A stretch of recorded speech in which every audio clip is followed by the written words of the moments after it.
Saudi అరేబియాలో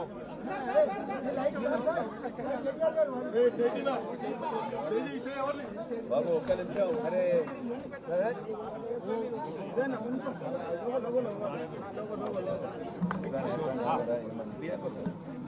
sorry Saudi అరేబియాలో 3 రోజుల కిందట జరిగిన ఘోరమైన అగ్ని ప్రమాదం, ఘోరమైన యాక్సిడెంట్లో 46 మంది చనిపోతే అందులో 42 మంది మన తెలంగాణకు సంబంధించి, మన హైదరాబాద్కి సంబంధించిన సోదరులు సోదరిమణులు, అందులో పిల్లలు కూడా ఉండడం అందరినీ కూడా శోక సముద్రంలో ముంచేసిన ఒక బాధాకరమైన పరిస్థితి. ఇవాళ ఒకటే కుటుంబంలో ఇక్కడ ముషీరాబాద్ నియోజకవర్గం అడిక్మెట్లో ఒక్కటే కుటుంబంలోని 18 మంది సోదరులు, షేక్ నసీరుద్దీన్ గారి కుటుంబ సభ్యులు, అందులో దాదాపు 9 మంది చిన్నపిల్లలు అందరూ కూడా మరణించడం అనేది ఎవరు కూడా తీర్చలేనంత పెద్ద దుఃఖం ఇవాళ కుటుంబానికి వచ్చింది. అందుకే వారికి కొంత ధైర్యం చెప్పడానికి, వారితో పాటు తెలంగాణ సమాజం మొత్తం కూడా ఉన్నది. మేమందరం కూడా మీ బాధలో మేము కూడా ఉన్నాం, మీ బాధను మేము కూడా అనుభవిస్తున్నామని వారికి చెప్పడానికి, అట్లాగే వారి కుటుంబ సభ్యులు ఎవరైతే ఇవాళ సౌదీ అరేబియా పోయారో వారికి బాసటగా నిలబడడానికి మా బృందం కూడా ఒకటి సౌదీ అరేబియా పోయింది.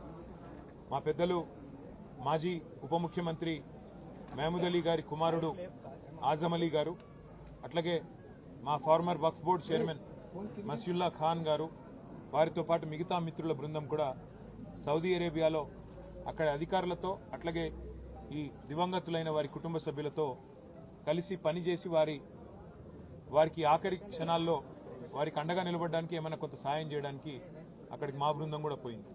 ఇవాళ వారి కుటుంబ సభ్యుల్ని ఇక్కడ పరామర్శించి వారికి ఏ రకమైన సహాయం కావాలి అన్న మా స్థానిక నాయకత్వం, మా ముఠా గోపాల్, మా ఎమ్మెల్యే గారు, అట్లాగే మా పెద్దలు మహమూద్ అలీ గారు, మా శ్రీనివాస్ యాదవ్ గారు, మేమందరం కూడా మీకు అండగా ఉన్నాము, మేమందరం కూడా మీకు అండగా నిలబడతాము. భవిష్యత్తులో కూడా, ఈరోజే కాదు భవిష్యత్తులో కూడా మీకు ఏం అవసరం ఉన్నా కూడా పార్టీ ఉంటుంది. కేసీఆర్ గారు మమ్మల్ని అందరినీ పంపించారు మీ దగ్గరికి అని చెప్పి ఈరోజు వారి దగ్గరికి రావడం జరిగింది. వారు చెప్పింది ఒకటే, అన్న ఈ దుఃఖ సమయంలో మా కోసం ప్రార్థనలు చేయండి.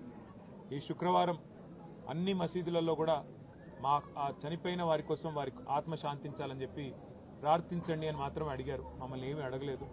సరే, అక్కడ కొంత సాయం చేయండి, ఎంబసీ అధికారులతో మాట్లాడండి, తొందరగా ఏమైనా ఒకవేళ తేగలిగితే మిగతా భౌతిక కాయాలు అలాంటివన్నీ చేయగలిగితే చేయండి, లేదంటే అక్కడే అంతిమ సంస్కారం చేసే అవకాశం అక్కడే ఉంటే అక్కడే జరిగే విధంగా అధికారులతో మాట్లాడండి అని చెప్పారు. తప్పకుండా మా పార్టీ తరఫున మా గౌరవ ఎంపీలను కూడా మేము కోరుతాము. ఉన్నతాధికారులు, దౌత్య అధికారులు, భారత దౌత్య అధికారులతో కూడా మాట్లాడి వారికి అక్కడ సహకరిస్తామని చెప్పి కూడా చెప్పడం జరిగింది. వారి ఆత్మలు శాంతించాలని, చనిపోయిన వారి కుటుంబ సభ్యులు ఎవరైతే దివంగతులైన వారు, ఇంత పెద్ద దుఃఖం ఎవరికి రాకూడదు. ఒకటే కుటుంబంలో 18 మంది చనిపోవడం అంటే అంతకు మించిన బాధ అసలు చనిపోయిన వాళ్ళకంటే ఎక్కువ బతికిన వాళ్ళకే ఆ బాధ మిగిలిపోతుంది. అందుకే వారు మనోధైర్యంతో నిబ్బరంగా ఉండాలని చెప్పి ఆ భగవంతుని ప్రార్థిస్తూ, ఈ శోక సమయంలో మొత్తం మనందరం కూడా మతాలకు అతీతంగా, కులాలకు అతీతంగా వాళ్ళ కుటుంబాలకు అండగా నిలబడాలని చెప్పి కూడా మన సోదరులను కూడా ప్రార్థిస్తూ, మీ అందరికి కూడా ముఖ్యంగా మా పత్రికా మిత్రులకు కూడా ధన్యవాదాలు. నమస్కారం.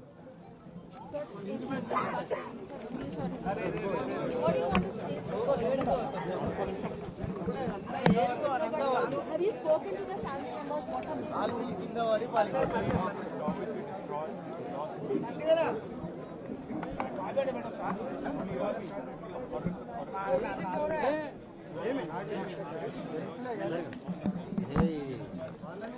అవతలోడు కూడా నవ్వుతాడు.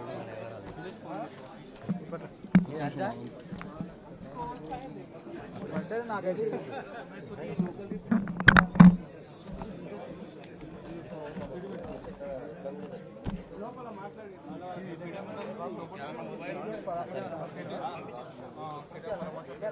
తీసుకో